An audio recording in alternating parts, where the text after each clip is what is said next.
ओम ब्रह्म परम ब्रह्म कूलमालिक राधास्वामी दयालुଙ୍କ ଚରଣରେ ମୋର କୋଟି କୋଟି ପ୍ରଣାମ। ଶ୍ରୀ ଶ୍ରୀ ଲକ୍ଷ୍ମୀ ମାଙ୍କ ଚରଣରେ ମୋର ପ୍ରଣାମ। ଶ୍ରୀ ଶ୍ରୀ ବଡ଼ଦାଦାଙ୍କ ଚରଣରେ ମୋର ପ୍ରଣାମ। ଆଜିର ଆଚାର୍ଯ୍ୟଙ୍କ ଚରଣରେ ମୋର ପ୍ରଣାମ। ଠାକୁର ପରିବାରର ସମସ୍ତଙ୍କ ଚରଣରେ ମୋର ପ୍ରଣାମ। ମୋର ଏହି ନାରୀର ନୀତି ଶୁଣୁଥିବା ସମସ୍ତ ଗୁରୁ ଭାଇ ମା'ମାନଙ୍କୁ ମୋର ଅନ୍ତରର ଜୟଗୁରୁ। କେମିତି ଅଛନ୍ତି ଆପଣମାନେ? ଶ୍ରୀ ଶ୍ରୀ ଠାକୁରଙ୍କ କୃପାରୁ ସମସ୍ତେ ଭଲରେ ଥିବେ ବୋଲି ମୋର ଆଶା।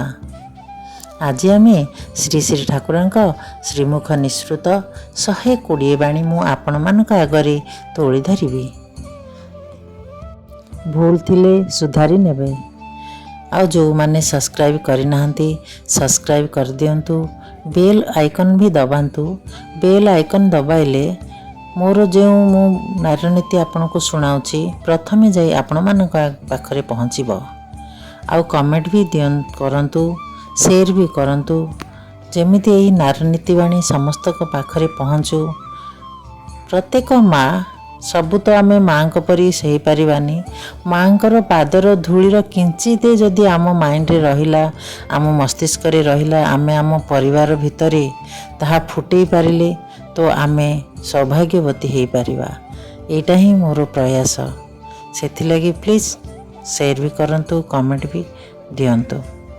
ଏବେ ଆମେ ଶ୍ରୀ ଶ୍ରୀ ଠାକୁରଙ୍କ ଶ୍ରୀମୁଖ ନିଃସୃତ ନାରୀ ନୀତି ଶୁଣିବା ଆଗରୁ ଶ୍ରୀ ଶ୍ରୀ ଠାକୁରଙ୍କ ବିଷୟରେ ପଦେ କଥା ଶୁଣିବା। ବହୁତ ସୁନ୍ଦର କଥା ଶୁଣିବା। ଶ୍ରୀ ଶ୍ରୀ ଠାକୁର ଦିନେ ମା'ଙ୍କ ମନମୋହିନୀ ଦେବୀଙ୍କ ପାଖକୁ ଚିଠି ଲେଖିଥିଲେ। ସେ ଚିଠିଟି ମୁଁ ଆପଣମାନଙ୍କ ଆଗରେ ତୋଳି ଧରିବି। ମା' ବଡ଼ ଆକୁଳ ଆଗ୍ରହ ଉଦ୍ବିଗ୍ନ ଉତ୍କଣ୍ଠା ନେଇ ହିଁ ଏହି ଘର ଏବଂ ତା'ର ଆସବାବପତ୍ର ଯା କିଛିର କାର୍ଯ୍ୟ ସମ୍ପୂର୍ଣ୍ଣ କରିଥିଲି। ଆଶା ଥିଲା ତୁମେ ରହିବ, ବ୍ୟବହାର କରିବ, ଧନ୍ୟ ହେବି ମୁଁ। ତାହା ହେଲା ନାହିଁ। ତୁମେ ଚାଲିଗଲ। ପାର୍ଥବ ଶରୀର ପତନ ହେଲା।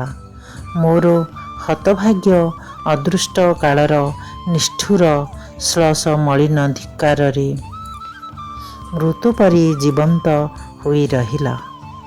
ମନୀଷୀମାନେ କହିଥାନ୍ତି ମଣିଷ ଏହି ପାର୍ଥବ ଶରୀର ଛାଡ଼ିଗଲେ ବି ପୂର୍ବରୁ ଯେପରି ଥିଲା ସୂକ୍ଷ୍ମ ଶରୀରରେ ସେହିପରି ପ୍ରାଣ ନେଇ ହିଁ ବଞ୍ଚିଥାନ୍ତି।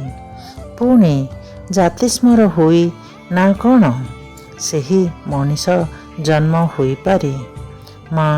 ମା ମୋର ଦୟାଲ ଯଦି ତାହା କରନ୍ତି, ତୁମେ ଯଦି କେତେବେଳେ ଜାତିସ୍ମର ହୋଇ ଏ ଦୁନିଆକୁ ପୁଣି ଫେରିଆସ, ତୁମନ ଅନୁକୂଳକୁ ଯଦି ମନେ ପଡ଼େ, ନିରାଶ୍ରୟ ବୋଲି ଯଦି ବେଦନା ଅନୁକମ୍ପା ଜଡ଼ିତ ହୃଦୟ ତୁମର ମୋତେ ଖୋଜେ, ତୁମେ ଆସ, ଆସି ଏହିଠାରେ ହିଁ ରୁହ, ଏସବୁ ବ୍ୟବହାର କର।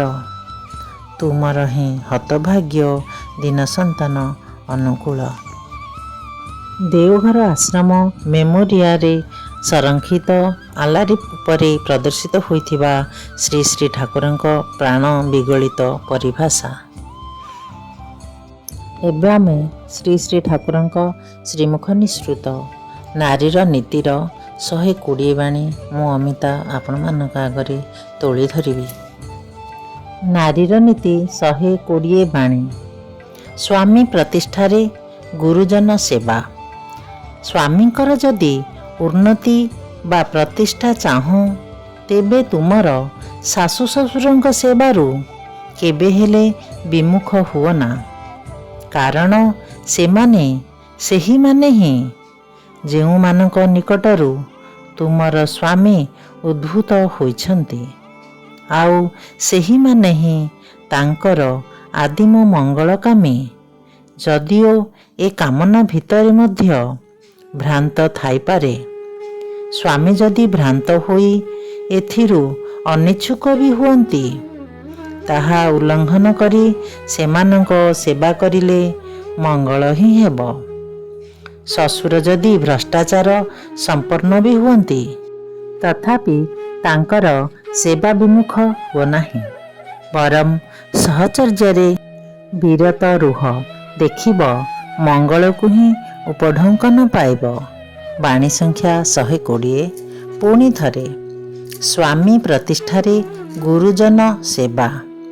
ସ୍ୱାମୀଙ୍କର ଯଦି ଉନ୍ନତି ବା ପ୍ରତିଷ୍ଠା ଚାହଁ, ତେବେ ତୁମର ଶାଶୁ ଶ୍ୱଶୁରଙ୍କ ସେବାରୁ କେବେ ହେଲେ ବିମୁଖ ହୁଅନା। କାରଣ ସେମାନେ ସେହିମାନେ ହିଁ ଯେଉଁମାନଙ୍କ ନିକଟରୁ ତୁମର ସ୍ୱାମୀ ଉଦ୍ଭୂତ ହୋଇଛନ୍ତି, ଆଉ ସେହିମାନେ ହିଁ ତାଙ୍କର ଆଦିମ ମଙ୍ଗଳକାମୀ। ଯଦିଓ ଏ କାମନା ଭିତରେ ମଧ୍ୟ ଭ୍ରାନ୍ତ ଥାଇପାରେ, ସ୍ୱାମୀ ଯଦି ଭ୍ରାନ୍ତ ହୋଇ ଏଥିରେ ଅନୁଚ୍ଛୁକ ବି ହୁଅନ୍ତି, ତାହା ଉଲ୍ଲଙ୍ଘନ କରି ସେମାନଙ୍କର ସେବା କରିଲେ ମଙ୍ଗଳ ହିଁ ହେବ। ଶ୍ୱଶୁର ଯଦି ଭ୍ରଷ୍ଟାଚାର ସମ୍ପନ୍ନ ବି ହୁଅନ୍ତି, ତଥାପି ତାଙ୍କର ସେବା ବିମୁଖ ହୁଅ ନାହିଁ, ବରଂ ସହଚର୍ଯ୍ୟରେ ବିରତ ରୁହ, ଦେଖିବ ମଙ୍ଗଳକୁ ହିଁ ଉପଢଙ୍କନ ପାଇବ। ବାଣୀ ସଂଖ୍ୟା 120। ଜୟ ଗୁରୁ।